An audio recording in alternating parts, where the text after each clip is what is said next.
tolong jangan jadikan COVID ini, jangan jadikan wabah ini sebagai ladang bisnis. Kami tidak pernah marah kalau kau bisnis ladang sawit. Kami ikhlas kamu berbisnis tambang.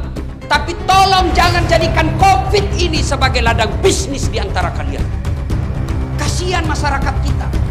Mereka hilang nafkahnya, mereka hilang lapangan kerjanya, mereka hilang keluarganya. Lalu kau jadikan ini COVID sebagai ladang bisnis. Demi Allah, tidak berkah hidupmu sampai akhir.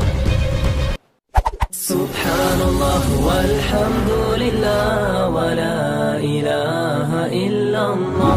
Sebelum saya akhiri, nih ada banyak yang bertanya. Tolong dengar dengan serius, ini serius.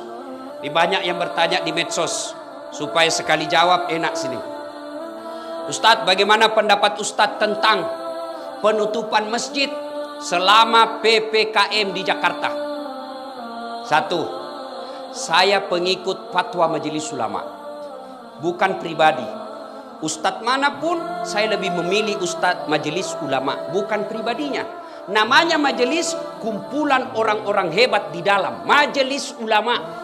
Di majelis itu ada ahli fikih, ada ahli sejarah, ada ahli bahasa, ada ahli filsafat, ada ahli sosial. Semua berkumpul, bermusyawarah dan memutuskan rumah ibadah di PPKM untuk sementara dianjurkan untuk tidak datang ke masjid.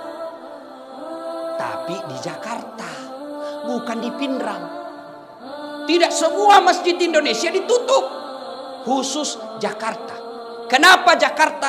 Terlalu banyak korban COVID. Maka Majelis Ulama menganjurkan untuk sementara beribadah di rumah. Tuh. Yang kedua, berkait ini. Bertanya, kenapa masjid ditutup, pasar dibuka? Ya kan biasa kita bertanya begitu toh? Paham ima deceng. Paham dengan baik. Semua fungsi-fungsi masjid boleh dipindahkan dan dilakukan di rumah.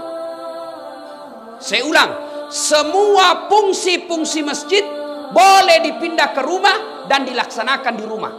Apa maksudnya? Sholat berjamaah boleh di rumah, berdoa boleh di rumah, ngaji boleh di rumah, zikir boleh di rumah. Tapi fungsi-fungsi pasar tidak bisa kau pindahkan ke rumah. Mau beli beras, tidak ada beras, beli kau di rumahmu. Cocok kok pak, belum berat kok. Habis gas, mau masak kebutuhan pokok, tidak ada. Kalau tutup semua, di mana ki beli? Dan tidak semua juga pasar dibuka, hanya pasar-pasar tertentu. Yang ketiga, Bapak Ibu saudara-saudara sekalian, bijaksana dalam menerima pesan-pesan media sosial. Karena ada pesan media sosial yang sentimen memang di-share saja yang benci-benci. Habis energi, habis tenaga hanya untuk berdebat. Yang keempat, kita berpesan kepada pemerintah untuk lebih serius lagi menangani COVID ini. Yang kelima, kepada saudara-saudara kami para pengusaha, kepada saudara-saudara kami para pengusaha, terutama mereka yang bergerak di bisnis alat kesehatan, tolong jangan jadikan COVID ini, jangan jadikan wabah ini sebagai ladang bisnis. Kami tidak pernah marah kalau kau bisnis ladang sawit. Kami ikhlas kamu berbisnis tambang. Tapi tolong jangan jadikan COVID ini sebagai ladang bisnis di antara kalian. Kasihan masyarakat kita. Mereka hilang nafkahnya, mereka hilang lapangan kerjanya, mereka hilang keluarganya. Lalu kau jadikan ini COVID sebagai ladang bisnis. Demi Allah, tidak berkah hidupmu sampai akhirat.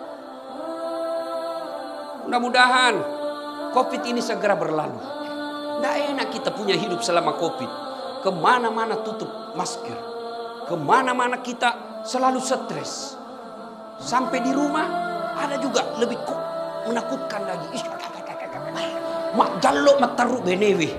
Melok ki mewe. Dek na lemu nyawa tak pak. Masih sakit ko lapangan. Masih kasih ko kantor. Ilat tu sikit bene tak pena pangan.